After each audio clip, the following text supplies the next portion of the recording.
ಮರ್ಯಾದಾ ಪುರುಷೋತ್ತಮನ ಮಹೋನ್ನತ ಮಹೋತ್ಸವ, ಹಳ್ಳಿ ಹಳ್ಳಿಯಲ್ಲೂ ರಾಮಜಪ, ಅಯೋಧ್ಯ ಯಾತ್ರೆ, ಕರ್ನಾಟಕದ ನಂಟು ನಮನ. ನ್ಯೂಸ್ 18ನಲ್ಲಿ ಸರಣಿ ವರದಿಗಳು. ಎಲ್ಲೆಲ್ಲೂ ರಾಮ. ನ್ಯೂಸ್ 18 ವಿಶೇಷ.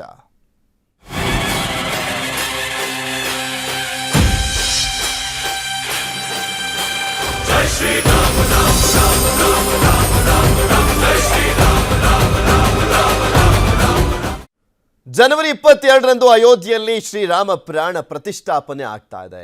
ಈಗಾಗಲೇ ಹಬ್ಬದ ವಾತಾವರಣ ಶುರುವಾಗಿದೆ. ಈ ಕಾರಣಕ್ಕೆ ನ್ಯೂಸ್ 18ನಲ್ಲಿ ಸರಣಿ ಸುದ್ದಿಯನ್ನ ಪ್ರಸಾರ ಮಾಡ್ತಾ ಇದ್ದೇವೆ. ಇದರ ಮೊದಲ ಭಾಗವಾಗಿ ಇಂದು ವಿಶೇಷ ವರದಿ ಇದೆ.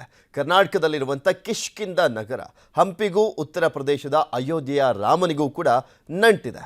ಐತಿಹಾಸಿಕ ಹಂಪಿಯ ಕಿಷ್ಕಿಂಧ ನಗರದಲ್ಲಿ ಶ್ರೀರಾಮ ಬಂದು ನೆಲೆಸಿದ್ದ ಎಂಬುದು ನಂಬಿಕೆ. ರಾವಣ ಸೀತೆಯನ್ನ ಅಪಹರಿಸಿಕೊಂಡು ಹೋದಾಗ ಸೀತೆಯನ್ನ ಹುಡುಕುತ್ತಾ ಶ್ರೀರಾಮ ಹಂಪಿಗೆ ಬಂದಿದ್ರು. ಇದಕ್ಕೆ ಸಾಕಷ್ಟು ಐತಿಹಾಸಿಕ ಹಾಗೂ ಪೌರಾಣಿಕ ಕುರುಹುಗಳು ಕೂಡ ಇದ್ದಾವೆ.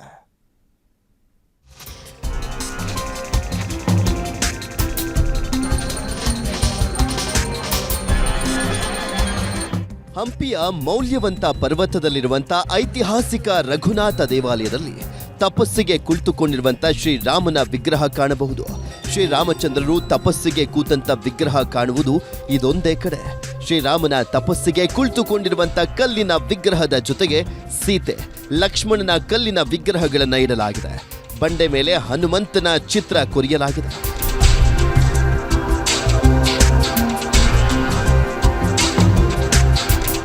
ವಿಜಯನಗರ ವಾಸ್ತುಶಿಲ್ಪ ಶೈಲಿಯ ದೇವಾಲಯಕ್ಕೆ ಅತಿ ಹೆಚ್ಚು ಉತ್ತರ ಪ್ರದೇಶದ ಭಕ್ತರು ಭೇಟಿಯನ್ನು ನೀಡ್ತಾರೆ. ಪಂಪಾ ನದಿ ತಟದಲ್ಲಿರುವಂಥ ಸುಗ್ರೀವ ಗುಹೆ ಬಳಿಯೂ ಕೂಡ ರಾಮನ ವಿರಾಜಮಾನ ಕಥೆ ಇದೆ. ರಾವಣ ಪುಷ್ಪಕ ವಿಮಾನದಲ್ಲಿ ಸೀತೆಯನ್ನ ಅಪಹರಿಸಿಕೊಂಡು ಹೋಗುವಾಗ ಸೀತೆ ತೊಟ್ಟಿದ್ದಂಥ ಸೀರೆಯ ಸೆರಗಿನ ಜಾಡು ಬಂಡೆ ಮೇಲೆ ಮೂಡಿರುವಂಥದ್ದು ಈಗಲೂ ಕೂಡ ಗೋಚರಿಸುತ್ತೆ.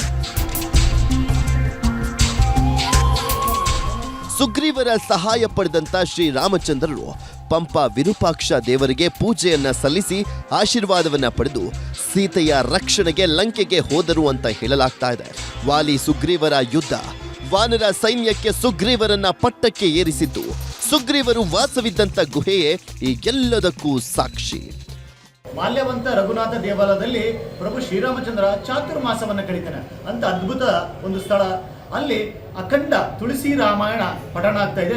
ಸುಮಾರು 16 ವರ್ಷಗಳಿಂದ ರಾಮನ ಭಜನೆ ಈ ಹನುಮನ ನಾಡಿನಲ್ಲಿ ಆಗ್ತಾ ಇದೆ ಅಂದ್ರೆ ಎಷ್ಟು ಹೆಮ್ಮೆ ತಾನೆ. ಅದಕ್ಕೋಸ್ಕರ ಭವ್ಯ ಶ್ರೀರಾಮ ಮಂದಿರ ಉದ್ಘಾಟನೆ. ಸೊ ಅದೇ ರೀತಿ ನಮ್ಮ ಇಲ್ಲಿರ್ತಕ್ಕಂಥ ಹನುಮನ ಜನ್ಮಸ್ಥಾನ ಅಂಜನಾದ್ರಿ ಹಾಗೆ ಹನುಮನ ನಾಡುಸನ ಹಾಗೆ ಬೆಳಿಬೇಕು. ಹಂಪಿಯ ಹಜಾರ ರಾಮ ದೇವಸ್ಥಾನದಲ್ಲಿ ರಾಮಾಯಣದಲ್ಲಿ ನಡೆದಂತ ಪ್ರತಿಯೊಂದು ಘಟನಾವಳಿಗಳನ್ನ ಕಲ್ಲಿನಲ್ಲಿ ಕೆತ್ತನೆ ಮಾಡಲಾಗಿದೆ. ಮುಖ್ಯ ದೇಗುಲದ 3 ಸ್ತರಗಳಲ್ಲಿರುವಂಥ ಚಿತ್ರಗಳು ಇಡೀ ರಾಮಾಯಣವನ್ನ ಎಳೆಯಾಗಿ ಬಿಚ್ಚಿಡ್ತಾ ಇದೆ. ಲಂಕೆಯಲ್ಲಿ ರಾವಣಾಸುರನ ಸಂಹಾರವನ್ನ ಮಾಡಿ ವಾಪಸ್ ಅಯೋಧ್ಯೆಗೆ ಹೋಗುವಾಗ ಶ್ರೀರಾಮ, ಸೀತಾಮಾತೆ, ಲಕ್ಷ್ಮಣ ಹಾಗೂ ಹನುಮಂತರು ಹಂಪಿಗೆ ಬಂದಿದ್ರು. ಇದರ ನೆನಪಿಗಾಗಿ ತುಂಗಭದ್ರಾ ನದಿ ತಟದಲ್ಲಿ ಎಲ್ಲರ ವಿಗ್ರಹ ಪ್ರತಿಷ್ಠಾಪನೆ ಮಾಡಲಾಗಿದೆ. ಅಂದಿನಿಂದಲೂ ಪೂಜೆ ನಡೀತಾ ಇದೆ. क्योंकि राम जी का अवतार ही रावण से युद्ध करने के लिए हुआ था और वो युद्ध यहाँ से स्टार्ट हुआ है. वो सभी देवी देवता सहित जितने भी अवतार लिए थे वो सब यहाँ मिले हैं. क्योंकि इससे पहले कभी राम जी बंदर सेना से नहीं मिले थे और बंदर सेना सभी देवता लोग थे. रावण से युद्ध करने के लिए अवतार लेकर के आए थे. वो ये प्लेस का महत्व है.